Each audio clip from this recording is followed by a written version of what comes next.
आहेत खानदेशी पद्धतीची फ्लावर. त्याला लागणारे साहित्य बघा. ही फ्लावर आधी मिठाच्या पाण्यात धुतली आहे, नंतर पुन्हा गरम पाण्यात धुतली. त्याचा वास निघून जातो आणि आळ्याही मरून जातात. त्याला लागणारे साहित्य: कांदा, बारीक किसलेलं खोबरं, लसूण, टमाटा. पुन्हा हे आधी कांदा घेतलेला आहे बारीक चिरून आणि टमाटा बारीक चिरून घेतलेला आहे. आता मी कढईमध्ये तेल घालते.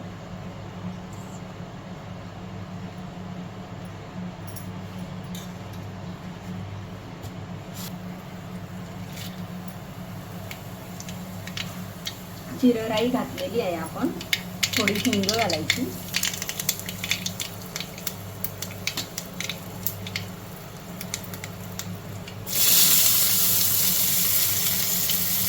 थोडा कांदा घालायचा.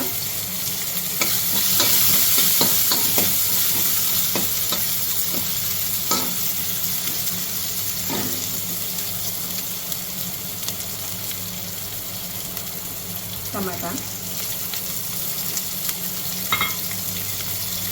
थोडंसं मीठ घालायचं.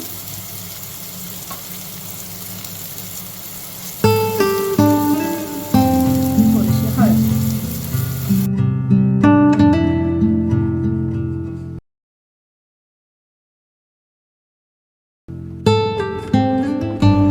चला आपण आता मसाला भाजून घेऊ.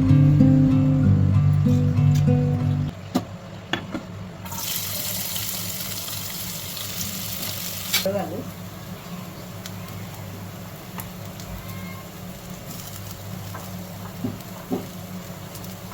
लसूण,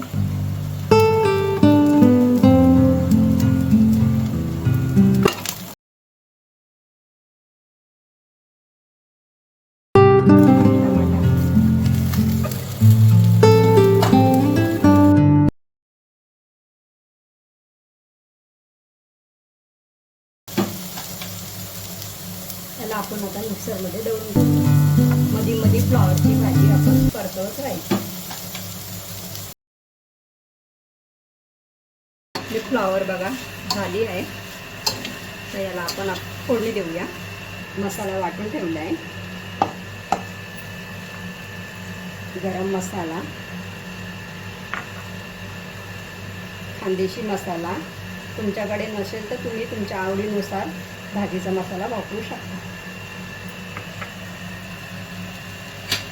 तर याला आपण काढून घेऊ. 2 पळी तेल घालायचं. थोडंसं राई जिरं घालायचं. आधी आपण घातलं होतं म्हणून आता थोडंसं घालायचं. मसाला आहे. गरम मसाला घातला आहे. घातला आहे खानदेशी मसाला. तुमच्या आवडीनुसार तुम्ही घालू शकता. त्याला परतून घ्या. नंतर आपण एक वाटण केलेलं आहे ते त्याच्यात टाकून घ्या.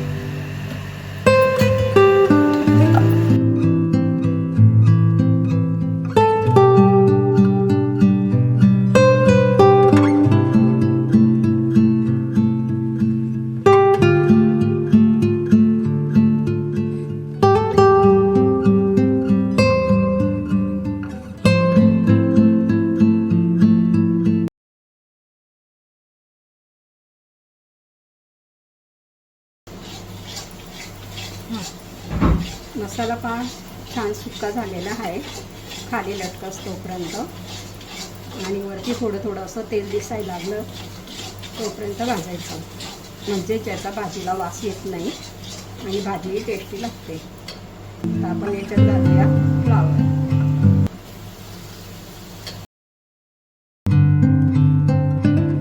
याच्यात तुम्ही आवडीनुसार पाणी घालू शकता.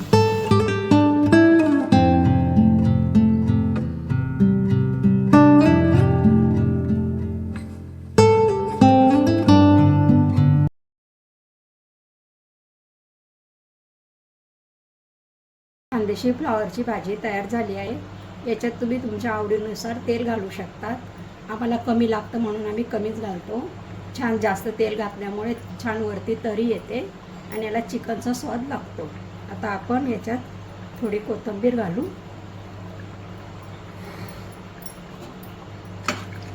आणि बाउलमध्ये काढून घेऊ. फ्लावरची भाजी तयार झाली आहे. हिला भाकरीसोबत, चपातीसोबत, भातासोबत तुम्ही खाऊ शकता.